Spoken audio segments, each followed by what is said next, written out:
Um, Here's a little thing I just wanna been kind of thinking about.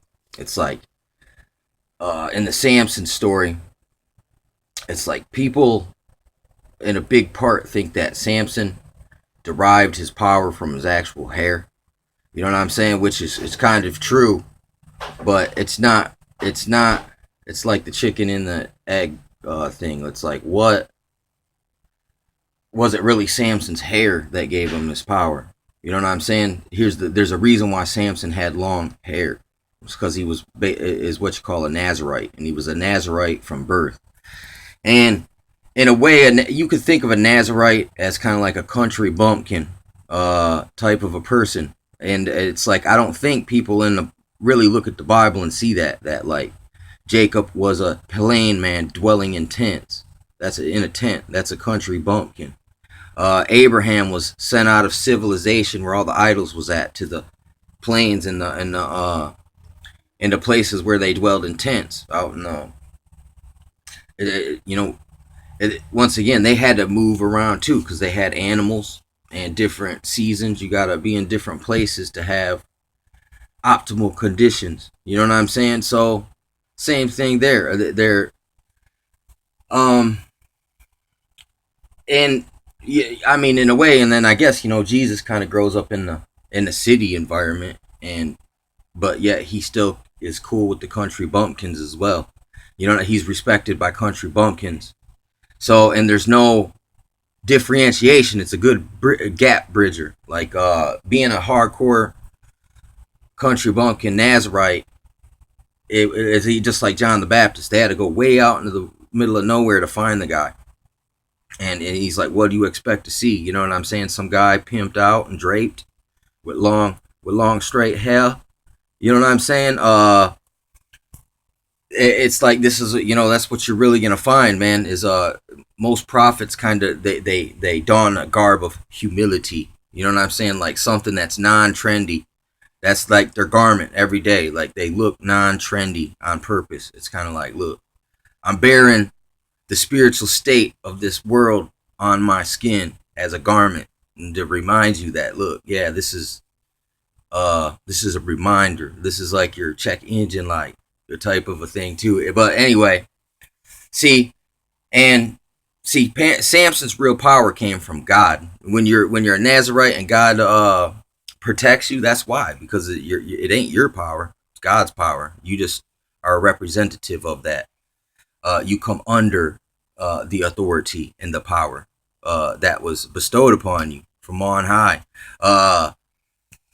So, and here's another thing too, and there's a reason why Samson was like had that happen. He didn't choose that. Actually, he was like a living sacrifice for uh he was almost born that way because his mom prayed. She was barren, and she prayed like earnestly, and God listened to her prayers. You know what I'm saying? So there's the real reason that there's where his power really came from. And then, but once again, if you're a Nazarite, or just like if you're a priest, they had these different customs where they would be like, look, everyone had to be on their toes. Like everyone was really aware. Like people were trying to sneak up on you and catch you slipping every day. So I mean, what is it? It's a form of it's a kind of like a priesthood. I don't know if it always is, but uh, could be. I'm not an expert on the whole Nazarite thing, but I see that it's that order of Melchizedek is related to it somehow because like once again like Elijah's a convert. He wasn't. I don't even think he was born into the actual the main body of the people. And so I mean, look, that's gonna fall on who God wants it to fall on. And he said that he's gonna have different people in all languages, all parts of the earth. There'll be people. It's like many are called, and those that are chosen are gonna speak on it. You know what I'm saying? At least from my perceptions. And I mean, then some people are gonna realize that they're gonna try to claim rights to that position, and maybe they don't belong there. There'll be those too. It goes both ways. Uh, But anyway, yeah, man. Once again, that's an element people don't take into this. Once again, David's more like a country bumpkin as well. And then Saul's more like the captain of the football team, kind of like of a archetype. You know what I'm saying? Yeah. But anyway, yeah. There's a lot of that. There's a lot of that. There's a lot more to that than people. I don't know, man. They just don't consider that dynamic of it when you just read it from the letter. But when you replay it in the tapes of your mind, you know what I'm saying? You'll glean different aspects of it, at different times, and then stuff will be like, wait a second. You're meant to rightly divide it that way, but it's like maybe when you're first presented with it, you only see the problem like as in a math problem. You know what I'm saying? And it's like you haven't tried to break it down yet, the numbers, and do the processes, and see, the learning the process sometimes is part of the whole equation. So until you've got all your A, B, and C's down, it's kind of hidden until you've done did the process to get the answer. That's kind of and a lot of people don't catch it right away because there's other parts that you got to there's other precepts. If you're missing they're stepping stone precepts to work you up to a higher level. It's like in the video game, like Call of Duty, when you use your knife like 100 times, it gets upgraded, and then in a way, it's kind of like that. You learn 100 precepts, and then you get upgraded to the next level. You know what I'm saying? And then those precepts you just unlocked give you the ability to unlock the higher level of hidden precepts that they're only hidden from contemplation. No one has people aren't searching this scriptures daily to see if these things be true or not. You know what I'm saying? That's like in math. That's like if you always use the calculator, you won't learn how to do it from on paper. And that's can be a handicap for a lot of people, and there'll be a whole aspect of things that's just hidden to them because they've it's kind of like all right, I heard this, that if you don't crawl long enough as a child, that you kind of skip this building block where you're teaching your body's like your both hemispheres of the brain are learning to operate in sequence, because one side of your body's controlled with the opposite side of your head. So when you're in the crawling stage, you're using each side of your brain equally. So if you don't have that stage long enough, you skip part of that initial foundational training process. You might be able to walk really fast, but you learn how to run too hard, too quick, and then you're still prone to it's not that you can't tap back into that as an adult, but it's just I see how that works there. If you got to crawl before you walk for a reason. You know what I'm saying? So same thing with the people thinking, that Samson's power was his hair. You know what I'm saying? Was his long draped hair. You know what I'm saying? When in all actuality, it was probably more like, look, if you live in the country, if you're a hillbilly redneck type, and that doesn't mean necessarily that you're the Aryan hillbilly redneck. That's just there's a lot of hermit types, woodsmen. Let me think.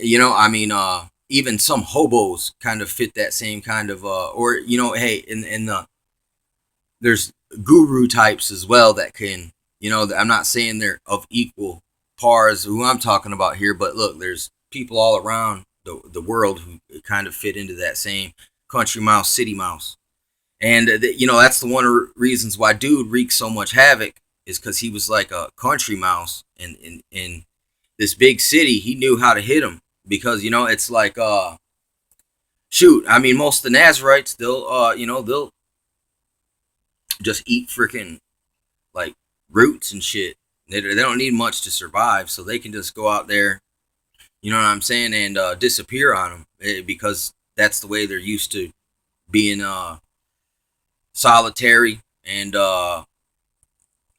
it's like and like I said, and in the priesthood in certain I don't want to say this, but like rites of priesthood, like you got to go through stages. You know what I'm saying? Like first you can only do this little part until you learn that, and if you're found faithful in that, we'll what's it called? Will promote you to the next level. But when you're a priest, you really don't want to get promoted all the way because it's so real that if you're faking it, you could die on the spot by dealing with the things that they had to deal with. So that was a high level of self control, because even if you let your thoughts linger at all towards something unholy while you're doing a holy thing, you could suffer the wrath and the judgment from God for that.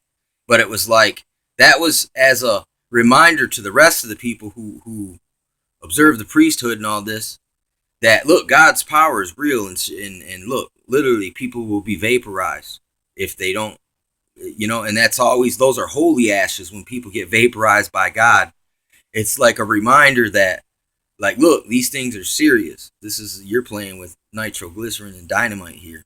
And very well, you know what I'm saying? Yeah, you can have the power to blast down Jericho's wall, but look, you also can get yourself blasted. You know what I'm saying? If you become slack in your reverences. You know what I'm saying? Basically, when you're doing certain things, man, it's like it said, not to let the sons of Aaron drink while they are doing the service. It says while they're doing the tabernacle, don't let them drink while they're doing it, because their minds, they'll get what's the word I'm looking for here? They'll get anyway, they'll be slipping, and they can't have that. You know what I'm saying? Basically, when you're doing the serious things, it didn't say all together. And I seen one time a dude kind of present that like all together. It said they didn't drink at all, even though a Nazerite custom is not to drink anything from the vine for a certain period of time. Ain't no one ever taught me any of this stuff. This is just stuff I be picking up as I go, and it's like that makes sense. It's a form of permanent fasting because, like, look, in jail, it's like people will murder you for some Kool-Aid. You know what I'm saying? Like for your cup of Kool-Aid, because they only give you one little cup, like a little shot, like 2 shots of Kool-Aid. And listen, literally, people will die for that Kool-Aid. And in a way, you could think of that of wine or fruit juice. It's something that not only is it gonna, have a physiological effect or whatever, but it's pleasing sometimes to taste something different, just than water and water, or you get 2 glasses of Kool-Aid a day. You know what I'm saying? And you better guard that. And that's just the lust of the gut, of the flesh, of people wanting to be pleased just for a few gulps. It can get that cutthroat where, like, look, you'll be drinking, some dude, look, will come up with a knife and be like, and then he'll go to your neck and drink the Kool-Aid as you finish it off. That's sickening that it's got to be like that. But hey, third world countries, they don't get none of that. You know what I'm saying? And hey, maybe better for them, because then they'd be getting their throats cut as they're finishing off their 2 swallows of Kool-Aid a day. But anyway, yeah, man, you could see there's practical benefits for, like, look, by having a certain, see, sometimes people fixate on the diet so much that it becomes an obsession to them. Actually, you cut off all that other shit, so eating is not an obsession. You just eat to live, and you don't live to eat. That's simple, man.